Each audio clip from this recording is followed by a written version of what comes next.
नमस्कार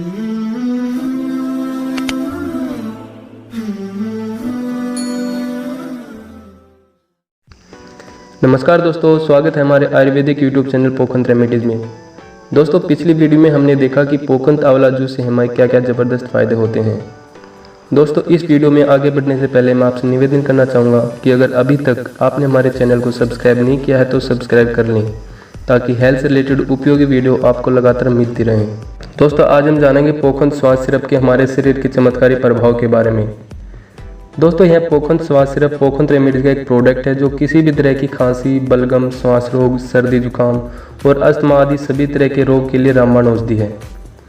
दोस्तों, दमा या अस्थमा एक ऐसी बीमारी है जिसके बारे में कहते हैं कि दमा दम निकलने के बाद ही जाता है, क्योंकि यह उन बीमारियों में से एक है जिनके इलाज में काफ़ी लंबा समय लगता है और मॉडर्न मेडिकल साइंस यानी एलोपैथी में इसे पूरी तरह से ठीक करने में अब तक कोई असरदार दवाई नहीं बनी है। असल में देखा जाए तो अस्थमा हमारे शरीर के रेस्पिरेटरी सिस्टम यानी श्वसन प्रणाली से जुड़ी बीमारी है, जिसे केवल नेचुरल तरीके से ही जड़ से ख़त्म किया जा सकता है। पूरी दुनिया में आज 30 करोड़ से भी ज़्यादा लोग अस्थमा से ग्रसित हैं और तकरीबन 2.5 लाख लोगों की इस बीमारी की वजह से जान भी चली जाती है। आखिर यह बीमारी होती कैसे है और यह बीमारी जानलेवा कब बन जाती है? हमारे फेफड़ों के अंदर का स्ट्रक्चर किसी पेड़ की जड़ के समान होता है, जो कि ऊपरी मोटी और अंदर गहराई में जाकर पतली नलियों से हवा ले जाने के काम में आती है। जब हम श्वास लेते हैं तो श्वास सबसे पहले मोटी नली यानी ट्रेकिया से गुजर कर उससे पतली नली ब्रोंकियोल्स नामक नली तक पहुंचती है और आखिर में यह हमारे खून में जाकर शरीर की कार्बन डाइऑक्साइड इसी रास्ते से बाहर निकालती है। हमारे फेफड़ों की नलिकाओं में प्राकृतिक रूप से म्यूकस यानी चिपचिपा बलगम जैसा कफ या पदार्थ पाया जाता है, जो श्वास के जरिए आने जाने वाले बुरे प्रवेशों को शरीर में जाने से रोकने का काम करता है। लेकिन अस्थमा के मरीज में यह बलगम भी बहुत अधिक मात्रा में बनता है और फेफड़ों के भीतर हवा के बहाव में रुकावट पैदा करता है। जब नलिकाओं में सूजन बहुत ज़्यादा मात्रा में बढ़ जाती है, इसके भीतर कफ भी भारी मात्रा में जमा हो जाता है, तो ऐसी स्थिति में श्वास बाहर छोड़ने में तकलीफ होने लगती है। धीरे धीरे फेफड़ों में हवा भरने लगती है, सांसें छोटी होने लगती हैं और व्यक्ति तेज़ी से हाँफना शुरू कर देता है। ऐसी स्थिति को ही अस्थमा का अटैक कहा जाता है। अस्थमा की बीमारी गर्मियों के मुकाबले सर्दियों में ज़्यादा गंभीर हो जाती है और साल भर यह लगातार व्यक्ति की ज़िंदगी को प्रभावित करती ही रहती है। छाती में दर्द होना, कमजोरी महसूस होना, सिर में भारीपन लगना, रात में ठीक से ना सो पाना, दिल की धड़कनें तेज होना, अचानक सांसें फूलना और श्वास लेते समय घबराहट महसूस होना, ये कुछ आम लक्षण हैं जो कि अस्थमा के होने और अस्थमा हो जाने के दौरान नजर आते हैं। अलग अलग लोगों में अस्थमा का अटैक आने की वजह भी अलग अलग हो सकती है। कुछ लोगों को कुछ विशेष प्रकार के भोजन जैसे मछली, अंडा, मूंगफली, सोयाबीन और केले जैसी चीज़ों का सेवन करने के पश्चात सांस लेने में तकलीफ होती है। कुछ एक्सटर्नल ट्रिगर जैसे धुआं, धूल, मिट्टी प्रदूषण या किसी अन्य तरह की स्मेल की अचानक घबराहट शुरू होने का कारण बन जाती है। घर में पाए जाने वाले फंगस, फफूंदी, पालतू जानवरों के बाल या धूल के कणों से भी अस्थमा की समस्या अचानक बढ़ जाती है।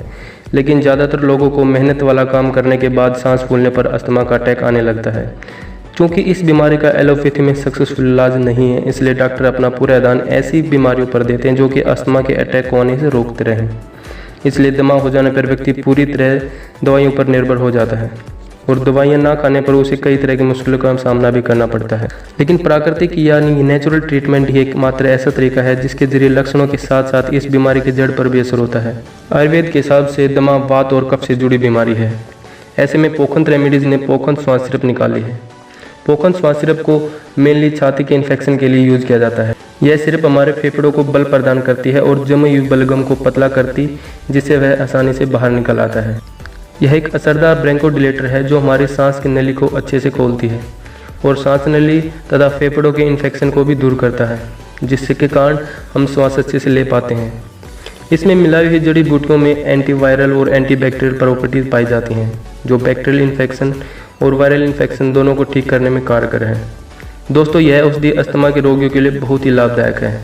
अगर आपको भी बार बार खांसी, जुकाम या फीवर का इशू होता है तो आपको मैं सजेस्ट करूँगा कि आप एक बार इस पोखंत श्वास सिरप को लॉन्ग टाइम के लिए यूज़ करके देखिए, क्योंकि इसका कोई साइड इफ़ेक्ट नहीं है और आपको इसके बहुत ही अच्छे रिजल्ट भी देखने को मिलेंगे। यह सिरप गले के दूसरे रोग जैसे गले में खांस होना, बलगम हो जाना, गला बैठ जाना आदि रोगों को भी ठीक करता है। बीमारी होने पर अक्सर लोगों को इस बात की जानकारी नहीं होती कि कौन सी आदतें बीमारी को घटा सकती हैं और किन आदतों से बीमारी ज़्यादा गंभीर बन सकती है, जिसकी वजह से एक तरफ उनका इलाज भी चलता रहता है और दूसरी तरफ हमारी गलतियां लगातार बीमारी को बढ़ाती रहती हैं। इसलिए ठंड के मौसम में अपने आप को सर्दी होने से बचा कर रखें और हमेशा अपना पेट साफ रखें। सर्दी होने से कफ ज़्यादा मात्रा में बनने लगता है और इसी वजह से अस्थमा का अटैक आने के आसार ज़्यादा होते हैं। साथ ही साथ आप अपने खाने पीने का ध्यान भी दें और आपको कोई खट्टी या ठंडी चीज़ें नहीं खानी हैं। अब बात करते हैं यह दवा आप कहाँ से खरीद सकते हैं। दोस्तों, आप इस दवा को ऑनलाइन और ऑफलाइन दोनों माध्यम से खरीद सकते हैं। ऑनलाइन के लिए आप हमारी वेबसाइट, फेसबुक पेज और हमें ईमेल भी कर सकते हैं। क्योंकि दोस्तों पोखंत रेमेडीज आयुर्वेद की दवाइयों में बहुत ही जाना पहचाना नाम है, इसलिए आप स्टेट के हर जिले के होम्योपैथी सेंटर से पोखंत रेमेडीज के प्रोडक्ट प्राप्त कर सकते हैं।